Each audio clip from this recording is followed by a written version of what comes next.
Okay guys, Daniel Braun challenged me to build an ultimate credit card setup with one little caveat. I'm not allowed to use any credit cards that I currently have in my wallet, so I'll approach this one like a beginner, but with the advantage of all of the knowledge that I've gained over the years. So thanks to Daniel for this challenge, and let's see what I come up with. Typically, with the beginner credit card level, your choices are limited. You most likely don't have much of a credit score, and your credit history is most likely very thin at this level because the banks don't know who you are as yet, and most of them aren't willing to take a risk on you. I know it sounds harsh, but it's true. So I have a few beginner credit cards in mind, and I think that everyone knows that I really want to pick the Discover Cashback credit card, but I can't, and it hurts my heart. But you know what? There's a new credit card that just hit the market within the last few months, and that's the Chase Freedom Rise. Now, this credit card isn't very exciting because, let's face it, beginner credit cards aren't, but it comes with the opportunity to earn $25 as a statement credit once you enroll into automatic payments, which isn't a real welcome offer, but I'll count it as one because the pickings are very slim at this level. Now, here are the reasons why I selected this credit card. Reason number one.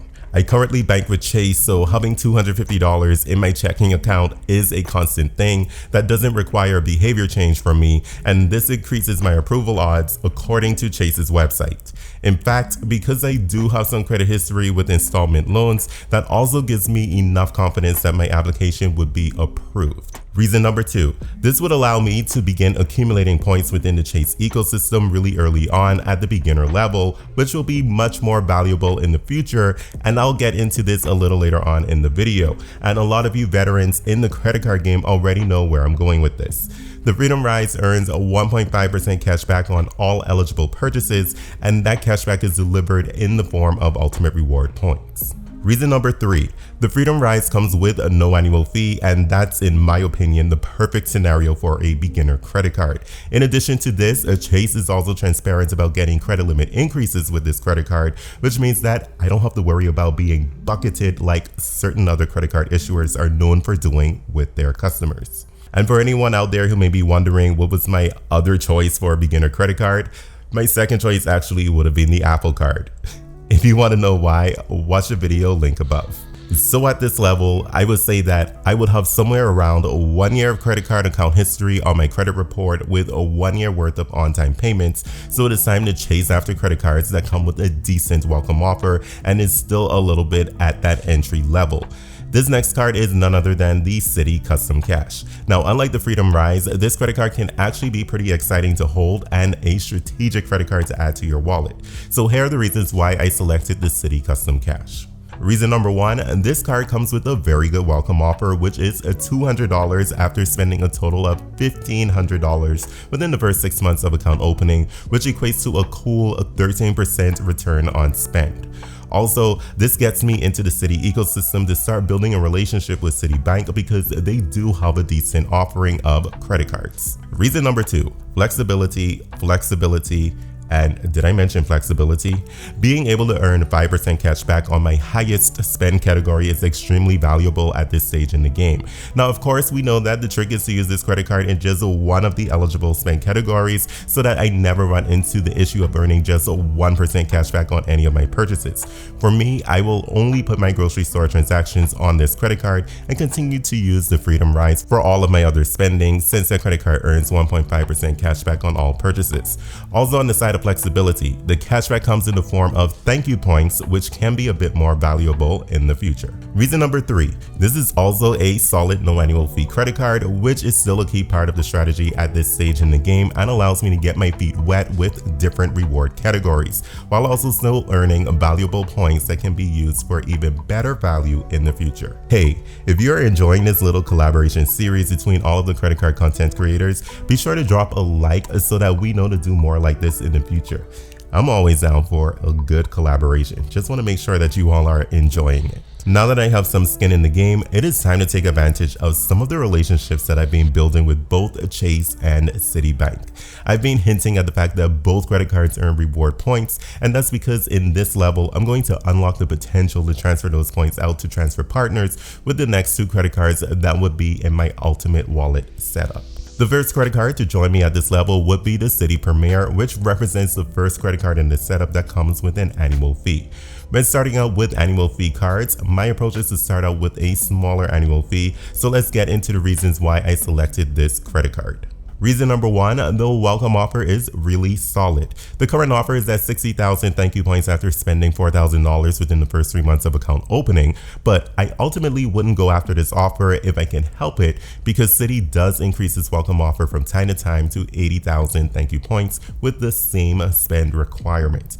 This means that in total, I can potentially earn 100,000 thank you points from Citi just from the welcome offers with this setup and be able to transfer those points out to Citi's transfer partners where my points can be potentially worth more than $1,000 in cash when redeeming for travel using this method. Reason number two, the reward categories. Since this card earns 3x points at restaurants, gas stations, hotels, air travel, and also at supermarkets, which may come in handy for those months that I exceed $500 in spend at grocery stores with a custom cash card, those reward categories make the Citi Premier a no-brainer, and in my mind, it's actually a stronger earner than the Chase Sapphire Preferred.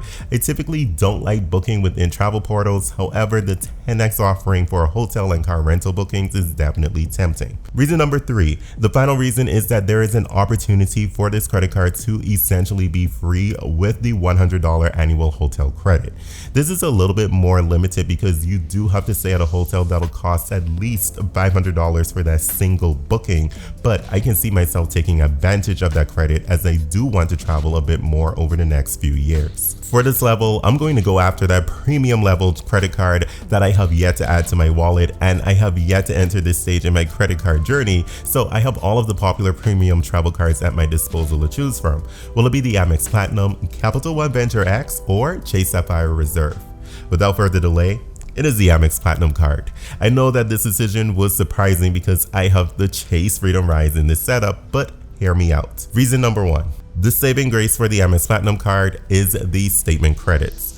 Logically, I would have went with the Chase Sapphire Reserve because transferring points from the Freedom Rise to the Sapphire Reserve would give the earning rate a base value of 2.25% when those points earned with the Freedom Rise are used to book travel in the Chase Travel Portal with the Chase Sapphire Reserve due to the 50% boost that is offered. And this is very attractive, but I don't think it's worth it to have a credit card that's still going to cost me an effective annual fee of $200 just to strengthen the points on the Freedom Rise. With the Amex Platinum, it will be tedious, but I will be able to earn back more than the nearly $700 annual fee with the statement credits, which makes this card more than free to hold in my wallet. Reason number two, the Sapphire Reserve had too many categories conflicting with the Citi Premier, and this is also true for the Amex Platinum. However, I don't have to try to recuperate an extra $200 with using the Amex Platinum card's reward categories. To be honest, the Amex Platinum card is the perfect stock drawer credit card candidate,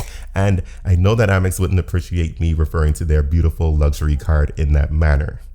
Reason number three, the welcome offers are usually pretty darn good with this card. There are several offers available at all times, but if the highest welcome offer of 150,000 membership reward points were to come around again in the future, I would definitely go for the Amex Platinum over the Sapphire Reserve in this setup because that's more than double the amount of points. Now, the bonus reason is access to the Centurion lounges and other airport lounges. If I'm going to travel more, then having access to lounges will be a great benefit, and honestly, this is the real reason to get this card in the first place. Finally, we've reached a business level credit card that'll tie in my first choice, which is the Chase Freedom Rise. Without further delay, this credit card is none other than the Chase Inc. Business Preferred. It's last on this list because of a pretty aggressive minimum spend requirement of $8,000 within the first 3 months of account opening, which is better than the previous minimum spend requirement. So here are the reasons why I've selected this particular credit card. Reason number one, the current welcome offer of 100,000 Chase Ultimate Reward points is a very strong offer and is a little bit more attainable now. 100,000 bonus points offers from Chase are not typically plentiful, so if I have enough spending that aligns with meeting the relatively high minimum spend requirement, then this is a no-brainer to go after this credit card. Reason number 2, I will still be under Chase's infamous 524 rule that doesn't seem to apply to every single person out there as it did in the past. We know that credit card content creators like Chad from Chad's Money Minutes and Luke from Luke's Points and Miles, or Luke's Cash Back and Cash, have both been allowed to get some credit cards from Chase while being well over 524. I don't think I would have the same luck, so it would be best to lock in this credit card prior to hitting 524. And the good news is, since this is a business credit card, it actually will not count toward my 524 status, which means that I can still apply for another Chase credit card without having to wait to get below 524. Reason number 3. This reason is pretty obvious. It will give me access to Chase's transfer partners, which is very important and allows me to transfer those points earned from the Freedom Rise to the Ink Preferred. And if I were to plan to keep one full year of spending on my Freedom Rise alone, I think it's highly plausible that I would have around 30,000 points stored away on that particular credit card. Now, with the cent per point valuation, if I were to cash out those 30,000 points, I would get $300. However, when taking advantage of Chase's transfer partners, it is highly possible to be able to get 2 cents per point or more, meaning that $300 can potentially be worth $600 or more when taking advantage of booking travel with one of the transfer partners in the Chase portal using the Ink Preferred credit card. So guys, that would be my ultimate value-packed wallet setup. I wanted to keep this video quick and simple, so let me know what you think of this in the comment section. And if you want to see the credit cards that I am currently holding in my wallet, I recommend watching this video next. As always, thanks so much for making it to the end, so come on over and get your high bag.